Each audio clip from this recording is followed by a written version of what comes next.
Breaking news, napakatindi ngayon ng tensyon sa pagitan ng Estados Unidos at ng Iran. Ayon sa Estados Unidos, napakalaki raw ang insulto na kanilang natamo dahil sa ginawa ng Iran. Sa anong paraan kung bakit nainsulto ang Estados Unidos sa ginawa ng Iran? Anong bagay ito? At dahil hindi matanggap ng Estados Unidos ang ginawa ng Iran, may ginawa na isang napakatindi ang United States of America at ito ay threat hindi lamang sa Iran kundi sa Houthis ng Yemen. Ayon sa kampo ng Amerikano, dito na matatapos ang kampo ng Houthis na nasa Yemen. Ano nga ba itong ginawa ng Amerika? Yan ang ating pag-uusapan sa videong ito. Pero bago ang lahat, huwag kalimutang mag-subscribe sa ating napakaliit na channel.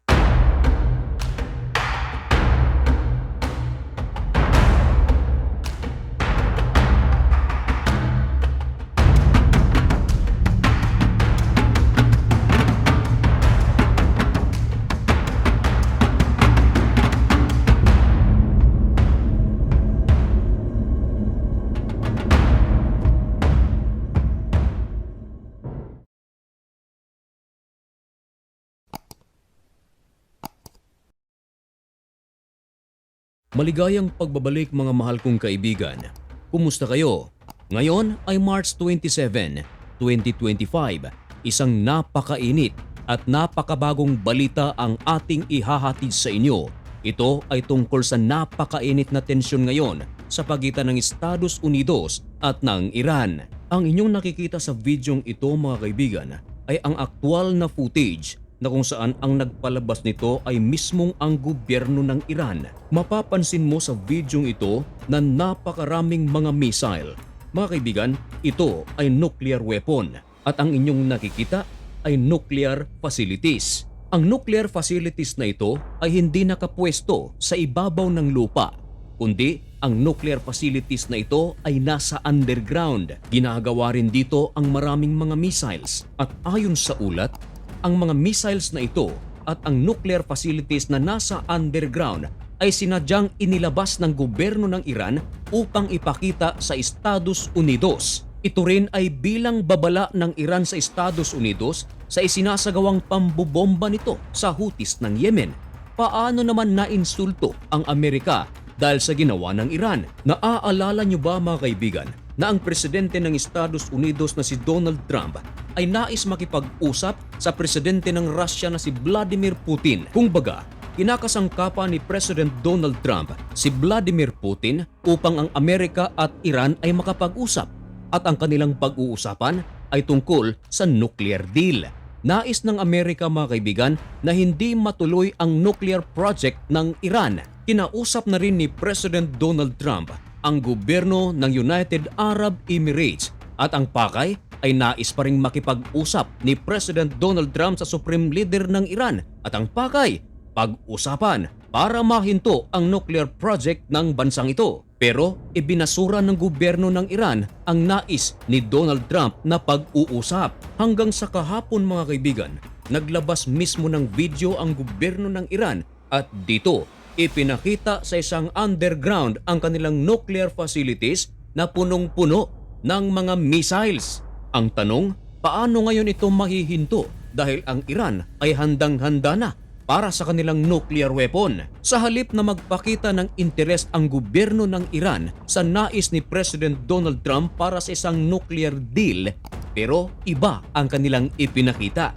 Kaya naman mga kaibigan, itinuturing ng Amerika na ito ay isang malaking insulto sa kanilang gobyerno. At alam nyo ba kung ano ang ginawa ng Estados Unidos na lubhang ikinabahala ng maraming mga sibilyan sa Iran and of course ng maraming IRGC sapagkat tila umuusbong ang isang panibagong digmaan sa pagitan nito ng Amerika at ng puwersa ng Iran. Ibinalita mismo ng tagapagbalita ng Iran na kinumpirma ng Estados Unidos na ang kanilang B-2 stealth bomber ay ipinadala mga kaibigan sa Indian Ocean. At saan ito ipinadala? Ito ay ipinadala mga kaibigan sa isang isla na tinatawag na Diego Garcia, isang isla na kaharap nito ang Yemen at ang susunod ay Iran. Ibig sabihin mga kaibigan, napakaganda ng pwesto nito. At ang islang ito mga kaibigan ay merong puwersa ng United Kingdom at ng United States of America. Pero ibang-iba ngayon mga kaibigan sapagkat ipinadala na ng United States of America ang kanilang B-2 stealth bomber. At hindi lang isa mga kaibigan, kundi 7.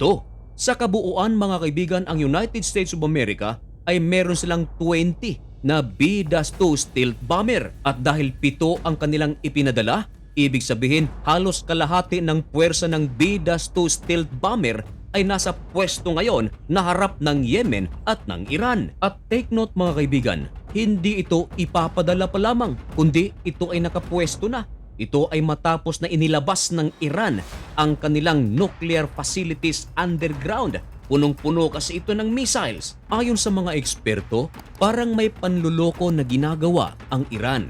Bakit? Sapagkat noong kasagsagan ng giyera sa pagitan ng Israel at ng Hezbollah, hanggang sa dumating ang punto na mismong Iran ay umatake na rin sa Israel.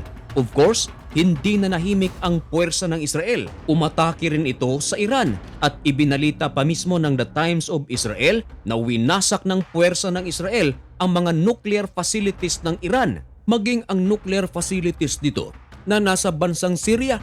Pero winasak din ito ng Israel matapos na mapabagsak ang kanilang dating pangulo na si Bashar al-Assad sa pamumuno ni Ahmed al-Julani. Yun pala, ayon sa mga eksperto, ang mga nuclear facilities na mga winasak ng puwersa ng Israel, yun pala ay isa lamang mga frontal views dahil ang talagang pagawaan ng kanilang nuclear weapon at mga missiles ay underground. Ayon sa United States of America, determinado sila na tapusin ang Houthis ng Yemen sapagkat ang Houthis ng Yemen mga kaibigan, ito na lamang ang tanging active ngayon na militanteng grupo na sinusuportahan ng Iran.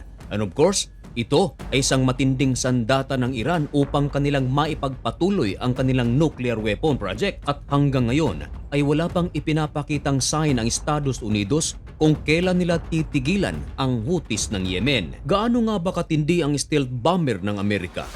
Ayon mga kaibigan sa ulat, ang uri ng aircraft na ito ay hindi ma-detect ng kanilang kalaban. Ito ay dahil sa sobrang bilis nito at meron itong kakayahan na magkarga ng napakaraming bomba. Kaya nitong pulbusin ang isang malaking syudad sa loob lamang ng ilang minuto. At kahit paman ang mga underground facilities ng kalaban ay kaya nitong matuntun sa pamamagitan ng kanilang mga radars. At dahil bago pa lamang ang balitang ito, ano kaya ang mga susunod na aksyon ng United States of America? Ang bagay na yan ay isa sa ating mga aabangan. Kaya kung nais mong maging updated, maaaring isubscribe ang napakaliit na channel na ito. At kung sakaling meron tayong mga kababayang Pilipino na nasa Iran, mag-ingat po kayo. At sa lahat ng ating mga OFWs na nasa Israel, shout out po sa inyong lahat, mag-ingat din po kayo. At maging sa ating mga kababayan na nasa Pilipinas, Luzon, Visayas at Mindanao, at sa lahat ng ating OFWs all around the world, mag-ingat po kayo. May God bless you and thank you so much for watching. Goodbye.